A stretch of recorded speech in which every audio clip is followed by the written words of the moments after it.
रे मामा, पंजाब के अबोहर में 7 जुलाई को सुबह 10:15 बजे कपड़े के एक बड़े कारोबारी संजय वर्मा को उनके शोरूम के बाहर ताबड़तोड़ गोलियां मारकर मौत के घाट उतार दिया गया। संजय वर्मा अबोहर के एक बड़े कारोबारी थे जिन्होंने एक छोटी सी दुकान से शुरू कर अपने कारोबार को एक बड़े मॉल में खड़ा कर दिया। इनके डिजाइन किए गए कपड़ों की डिमांड पूरे उत्तर भारत में रहती। बड़े बड़े सेलिब्रिटी, पॉलिटिशियन इनके सिले हुए कपड़े पहनते। संजय वर्मा शहर के एक प्रतिष्ठित व्यक्ति थे जिनकी गोलियां मारकर हत्या कर दी गई। इस हत्या की जिम्मेवारी ली लॉरेंस बिश्नोई गैंग ने। लॉरेंस बिश्नोई के भाई अनमोल बिश्नोई के अंडर में काम कर रहे आरजू बिश्नोई, गोल्डी ढिल्लो, हैरी बॉक्सर और शुभम लोनकर ने मिलकर संजय वर्मा की हत्या की जिम्मेवारी ली। पोस्ट में लिखा गया कि हमने कारोबारी को किसी काम से फोन किया था लेकिन उसने हमें पहचाना नहीं तो ठोक दिया। क्या इन क्रिमिनल्स ने कारोबारी को सिर्फ इसलिए मार दिया कि उसने इन्हें फोन पर पहचाना नहीं? इसके अलावा एक और स्टेटमेंट पर गौर करने की जरूरत है। पोस्ट के अंत में लिखा था, हम जो करते हैं उसकी जिम्मेवारी लेते हैं, चाहे किसी की 302 हो चाहे 307, हम जो करते हैं उसकी जिम्मेवारी लेते हैं। देखते रहो, फर्जी बदमाशों के दांतों नीचे उंगलियां रखवा देंगे। दरअसल यह एक मैसेज हो सकता है। किसके लिए मैसेज था? तो अनुमान है कि लॉरेंस बिश्नोई गैंग से अलग हुए गोल्डी बराड़ और रोहित गोदारा को मैसेज था, क्योंकि कुछ दिन पहले राजस्थान के कारोबारी पर गोलियां चली थी और उस पोस्ट में जिम्मेवारी रोहित गोदारा और गोल्डी बराड़ ने ली थी। और उस पोस्ट में बहुत कुछ लिखा गया था। क्या कहा गया था उस पोस्ट में, आगे चर्चा करेंगे। आज की वीडियो में हम ये भी बात करेंगे कि राजस्थान और पंजाब के सीमावर्ती इलाकों में कैसे कारोबारियों, बिल्डरों, डॉक्टरों की जान खतरे में है, कैसे इन पर लगातार हमले हो रहे हैं, हत्याएं हो रही हैं, इनको यहाँ व्यवसाय करना मुश्किल हो गया है।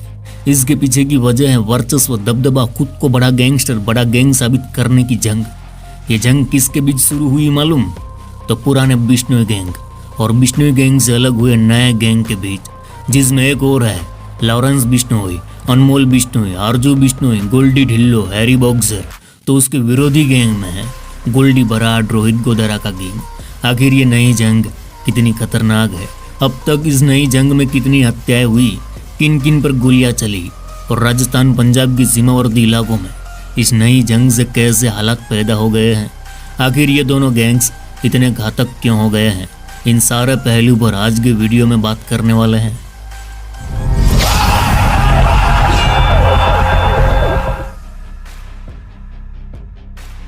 केम छो मजामा रे मामा, वर्चस्व की इस नई जंग पर बात करें उससे पहले संजय वर्मा मर्डर केस में एक बड़ा अपडेट आया है, उस पर चर्चा कर लेते हैं। दरअसल संजय वर्मा हत्याकांड में शामिल 2 बदमाशों को पंजाब पुलिस ने एनकाउंटर में मार गिराया है। जानकारी के अनुसार इस मुठभेड़ में एक senior police constable Maninder Singh के बाजू में गोली लगी, जिसे अस्पताल में भर्ती कराया गया। मारे गए बदमाशों की पहचान पटियाला के रामरतन और मर्दनपुर के जसबीर सिंह के रूप में हुई है। इस एनकाउंटर के बाद फिरोजपुर के डीआईजी हरमनबीर सिंह गिल ने क्या कहा, आप सुन लीजिए। उधर इस एनकाउंटर के बाद आरजू बिश्नोई ने सोशल मीडिया पोस्ट डालकर एनकाउंटर पर सवाल खड़ा कर दिया। पोस्ट में लिखा है कि यह एक आज फिरोजपुर पुलिस ने एनकाउंटर दिखाया है वह बिल्कुल फेक एनकाउंटर है। इन्होंने फर्जी हथियारों की रिकवरी दिखाकर रिमांड पर लिए गए हमारे भाइयों को पटियाला से उठाकर रिमांड के बाद वापस लाकर एनकाउंटर दिखा दिया। खुद के पास इन्होंने हथियार प्लांट किए और दोनों का एनकाउंटर कर दिया। ये जो 2 भाई इन्होंने शहीद किए, जसप्रीत और रामरतन, आगे लिखा था दोनों भाई किसी भी वारदात में शामिल नहीं थे, इन्होंने सिर्फ कार में लिफ्ट दी थी। आरजू बिश्नोई ने कहा कि पुलिस ने सिर्फ मुठभेड़ दिखाकर आज हमारे भाइयों को शहीद किया है। जिन गैंग पेनों और गोली चलाने वालों की बात कर रहे हैं वह कब से इनकी पहुंच से बाहर हो चुके हैं। इनको कोर्ट से कोई सुराग नहीं मिल रहा तो इन्होंने पब्लिक स्टेटमेंट देने के लिए 2 बेकसूरों की जान ले ली।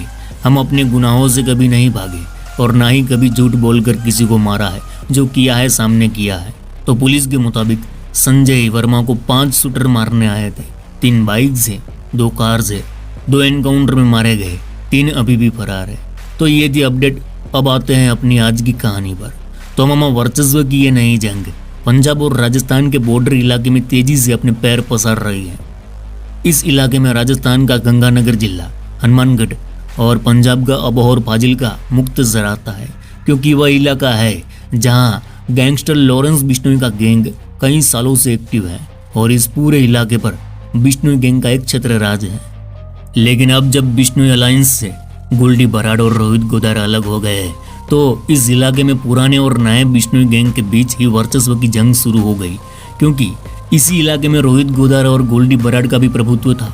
लेकिन अब अलग हो गए तो पंजाब और राजस्थान के इस इलाके पर दावेदारी पक्की करने के लिए मुकाबला शुरू हो गया है।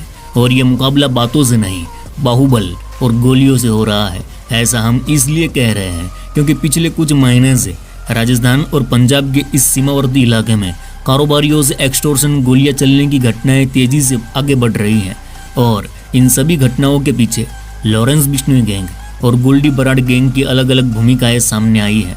मकसद एक दूसरे के गैंग से बड़ा साबित करना, अपने वर्चस्व को स्थापित करना, जिस कारण पिछले कुछ महीने से इस इलाके में व्यापारियों की बड़ी दुर्दशा हो रही है। मैं कुछ महीने में घटी घटनाओं का जिक्र करूंगा ताकि आपको इस नई जंग को समझना आसान हो जाए। मई 17-18 की बात है। राजस्थान के गंगानगर जिले में 2 आपराधिक घटनाएं होती हैं जो 1-2 दिन के अंतराल में की जाती हैं। पहली घटना थी 18 मई को।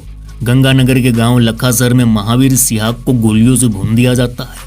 महावीर सिहाग रविंद्र सिहाग का भाई था। दरअसल आज से 2015 में राजस्थान के संगरिया विद्यापीठ में छात्र राजनीति में लॉरेंस के चचेरे भाई की हत्या हो जाती है। रविंद्र सिहाग इसमें शामिल था और यहाँ से इस गैंग वॉर की शुरुआत हुई थी, जिसमें बाद में बिश्नोई गैंग ने बदला लेते हुए एक के बाद एक 4 हत्याएं की, जिसमें महावीर सिहाग की हत्या 5वीं हत्या थी।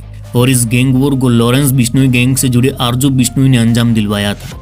अब अलग हुए लॉरेंस बिश्नोई अलायंस में हत्या के बाद जिम्मेवारी लेना, वर्चस्व और दबदबा किसका ज्यादा है, इसे लेकर जो आपस में टकराव हुआ, इसकी पहली झांकी देखने को मिली राजस्थान के कारोबारी आशीष गुप्ता के घर और ऑफिस के बाहर चली गोलियों के बाद जो पोस्ट डाली गई उसमें।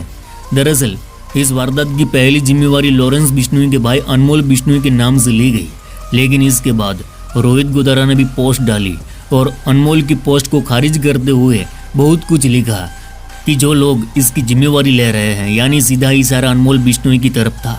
हम लोग यानी गोल्डी बराड़ और रोहित गोदारा वारदात को अंजाम दिलवाते हैं, लेकिन ये लोग यानी अनमोल और लॉरेंस बिश्नोई इसे सोशल मीडिया पोस्ट पर डाल दिया करते थे।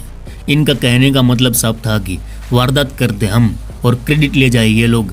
यानी इस पोस्ट से साफ हो गया था कि अब लॉरेंस बिश्नोई अलायंस और उससे अलग हुए गोल्डी गोदारा अलायंस में वर्चस्व और दबदबे के लिए टकराव होने वाला है, या ये टकराव शुरू हो चुका है। इसके बाद बीजेपी के नेता अशोक चांडियक के बेटे राघव चांडियक से 30 करोड़ की फिरौती मांगी जाती है। यह फिरौती रोहित गोदारा द्वारा मांगी गई थी। इसके बाद गंगानगर में व्यापारी सतीश कथुरिया को टारगेट किया जाता है और ये हमला किया गया था हैरी बॉक्सर गैंग द्वारा, जो लॉरेंस बिश्नोई गैंग से जुड़ा है। इसके बाद पंजाब में संजय वर्मा को गोलियों से भून दिया जाता है। यह वारदात आरजू बिश्नोई, हैरी बॉक्सर, गोल्डी ढिल्लों ने करवाई। और कहीं ना कहीं ये लगता है कि इस पोस्ट में जो आरजू बिश्नोई ने लिखा है कि जो नकली बदमाश है उनको दांतों तले चने चबवा देंगे, हम जो करते हैं उसकी ही जिम्मेवारी लेते हैं, फर्जी जिम्मेवारी नहीं लेते। कहीं ना कहीं ये मैसेज रोहित गोदारा और गोल्डी बराड़ को दिया गया हो। तो मामा, लॉरेंस ग्रुप और गोल्डी बराड़ रोहित गोदारा ग्रुप के बीच राजस्थान और पंजाब के इन कुछ जिलों में बड़ी तेजी से आपराधिक वारदात को अंजाम दिया जा रहा है, जो वर्चस्व स्थापित करने के लिए हो रही है। और हो सकता है आने वाले टाइम में आपको ऐसी और घटनाएं देखने को मिले, क्योंकि अभी ये शुरुआत है। वर्चस्व की ये नई जंग कहाँ जाकर रुकेगी कोई नहीं जानता। हो सकता है इनके बीच गैंग वॉर भी शुरू हो जाए, एक दूसरे के आदमियों को मारने लगे। अभी के हालात को देखते हुए ऐसा लगता है कि उत्तर भारत अंडरवर्ल्ड में कुछ बड़ा होने वाला है। आप इस विषय पर क्या सोचते हैं कमेंट में ज़रूर बताना। और हाँ, यहाँ दी गई जानकारी में कोई गलती हुई हो तो माफ़ी चाहते हैं, क्योंकि यह एक ओपिनियन है, एनालिसिस है, तो इसे वास्तविक रूप से न देखा जाए। तो मामा आज के लिए बस इतना ही। चलो इस गुज्जू भाई का राम राम, मिलते हैं फिर।